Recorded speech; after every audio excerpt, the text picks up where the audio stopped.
Most welcome listeners, आप सभी लोगों का स्वागत है आपके अपने यूट्यूब चैनल डीजे सर पर। लोगों के अंदर ज्ञान की पूंगी बजाने वाला, न कि गानों का रिमिक्स बजाने वाला। लिसनर्स, चलिए स्टार्ट करते हैं आज के इस महत्वपूर्ण सेशन को। देखिए, कक्षा 11 के वे विद्यार्थी जो कि वाणिज्य वर्ग के हैं और जिनका विषय लेखा शास्त्र है। तो लिसनर्स, आज का ये वीडियो उन बच्चों के लिए खास होने वाला है क्योंकि इसमें हम लोग बात करने वाले हैं पूरे आपके सिलेबस के बारे में कि किस प्रकार से आपका पाठ्यक्रम जो है वो डिसाइड किया गया है 2023 और 24 सन के लिए। तो वीडियो को बिना स्किप किए आप लोग को पूरा देखना है। ट्यूशंस ज़्यादा समय नहीं लिया जाएगा, आप लोग को 4 से 5 मिनट में पूरी बातें आपको बता दी जाएंगी।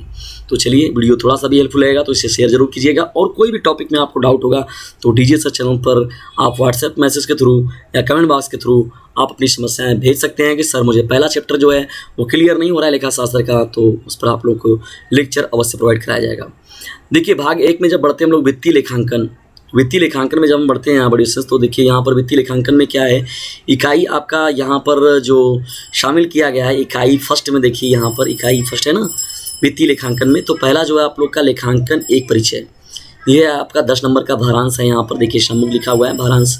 और लेखांकन के सैद्धांतिक आधार क्या हैं, सैद्धांतिक आधार क्या है, ये आपका इंपॉर्टेंट है। इकाई 2 में जब आप बढ़ते हैं तो लेन देनों का अभिलेखन, ये पहला भाग हो जाएगा आपका। और लेन देनों का अभिलेखन जो है ये आपका सेकंड भाग हो जाएगा।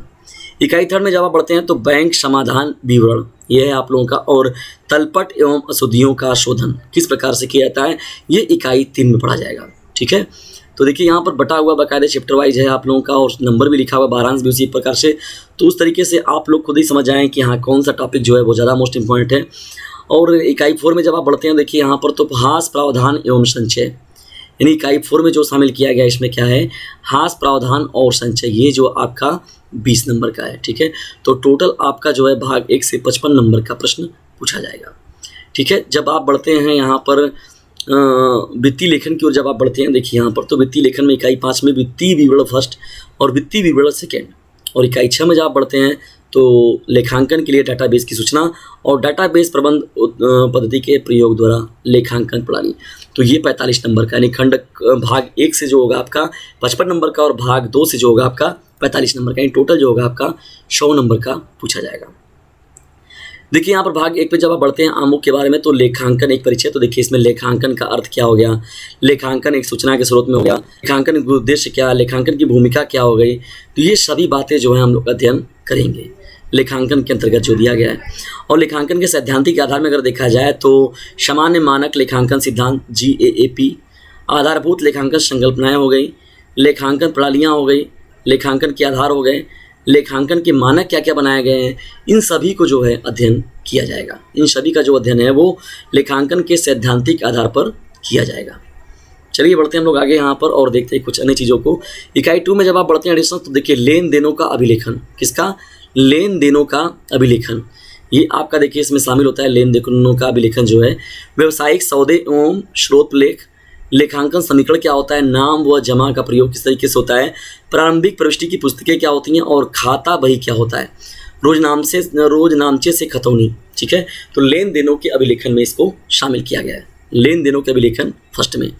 जब बढ़ते हैं हम लोग यहाँ पर लेन देनों के अभिलेखन सेकंड में, तो यहाँ पर भी देखिए शामिल किया गया है कुछ महत्वपूर्ण बातों को, जैसे रोकड़ बही हो गया आप लोगों का। ठीक है, इंपॉर्टेंट टॉपिक है। रोजनामचा हो गया, ठीक है, मुख्य रोजनामचा हो गया, खातों का संतुलन, ये सभी जो है लेन देनों का अभिलेखन सेकंड में होगा। बैंक देखिए समाधान विवरण में, बैंक समाधान विवरण की आवश्यकताएं क्या होती हैं, बैंक समाधान विवरण का निर्माण किस तरीके से किया जाता है, तलपट एवं अशुद्धियों का शोधन, बहुत ही मोस्ट इंपॉर्टेंट है।